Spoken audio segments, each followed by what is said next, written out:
If you've watched this channel for any length of time, you know that I have been a long-time Cardo user.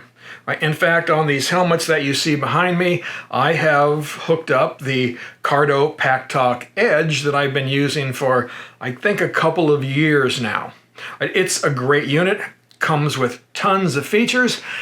The problem for a lot of people, though, is that it costs a lot of money.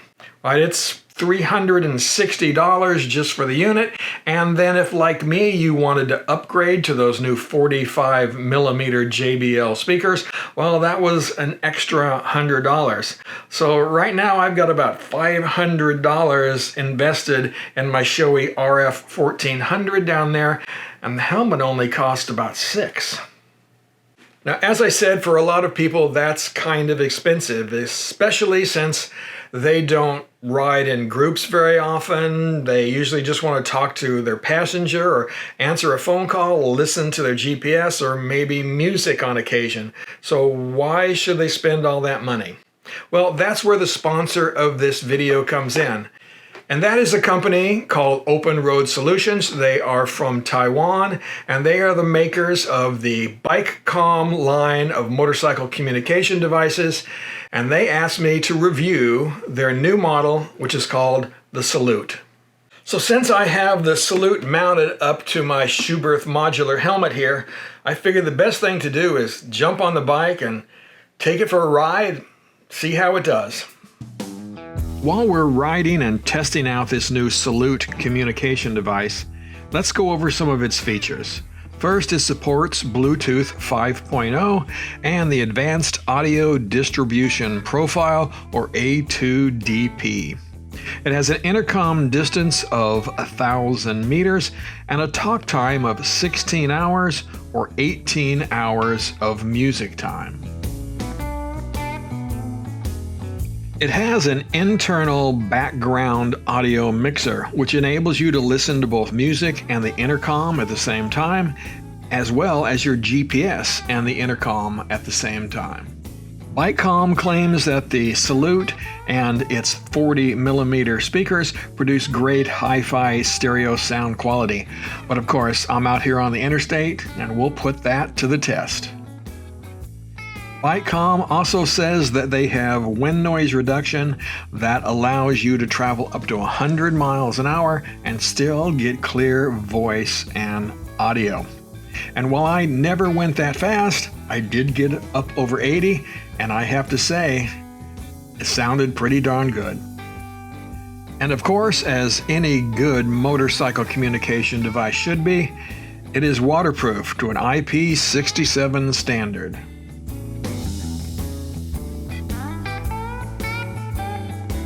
When mounting the Salute to your helmet, well, it comes with all of the things that you need to do a good job.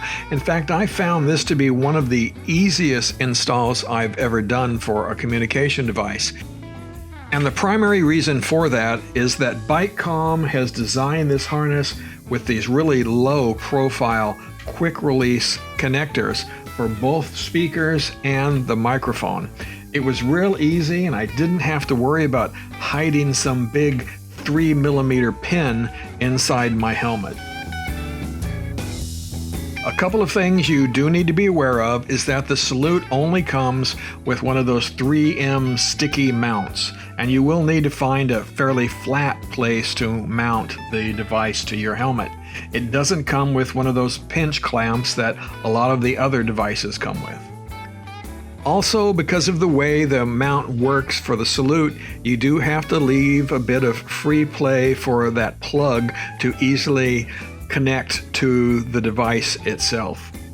Now, that's really no big deal when the device is mounted, but if you don't want to have the Salute on your helmet, well, then that thing is going to hang around. Now, fortunately, Bikecomm gives you this little sticky piece that will allow you to push in that plug and keep it out of the way for times when you don't want the Salute on your helmet.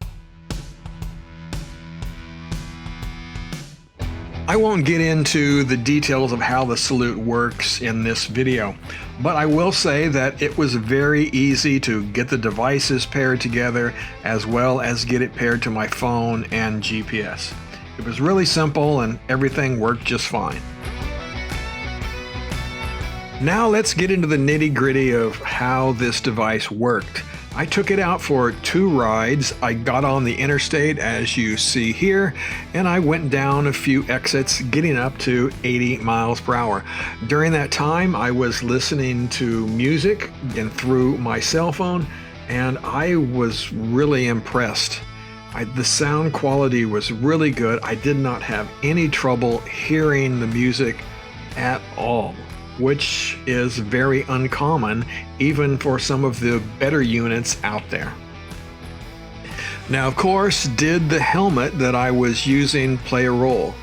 Well, possibly. The Schuberth, even though it's a modular helmet, is known to be one of the quieter helmets out there on the market, as is my Shoei RF 1400 that I have my PackTalk Edge mounted to. I thought this would give me a good comparison between the two devices. Now, while riding, I also initiated a phone call between myself and my wife.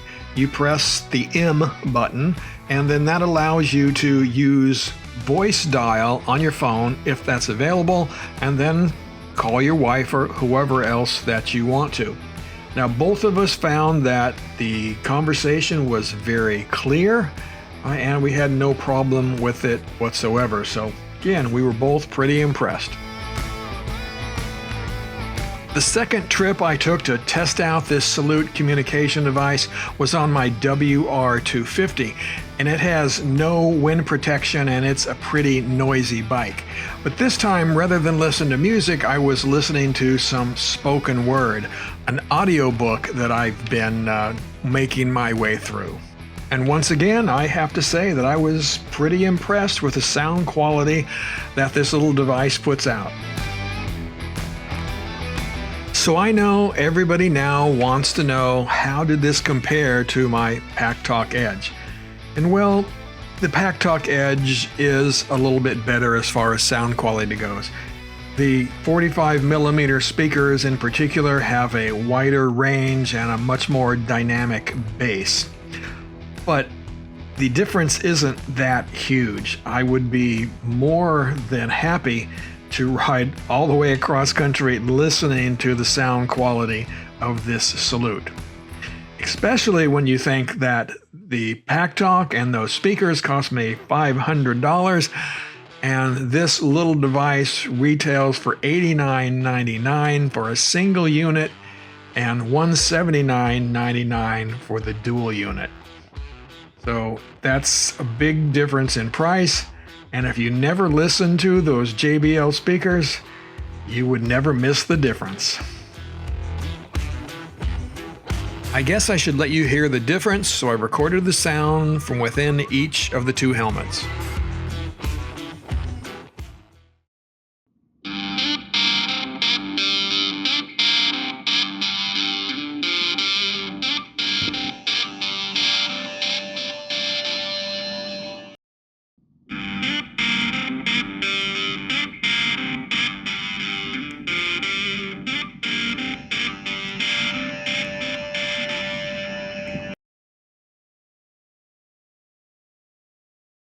So I guess the bottom line here is, what are you looking for? If you need to ride in large groups and you're looking for the best of the best in sound quality, well, then you're going to need to spend the money.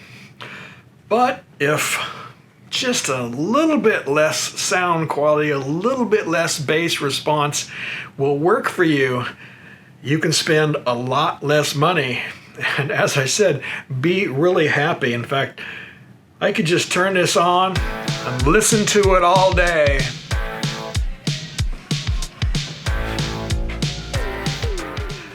And don't let me forget, there'll be links on how to pick up this device in the description of this video. So again, check them out, make your own decision. I don't think you can go wrong either way.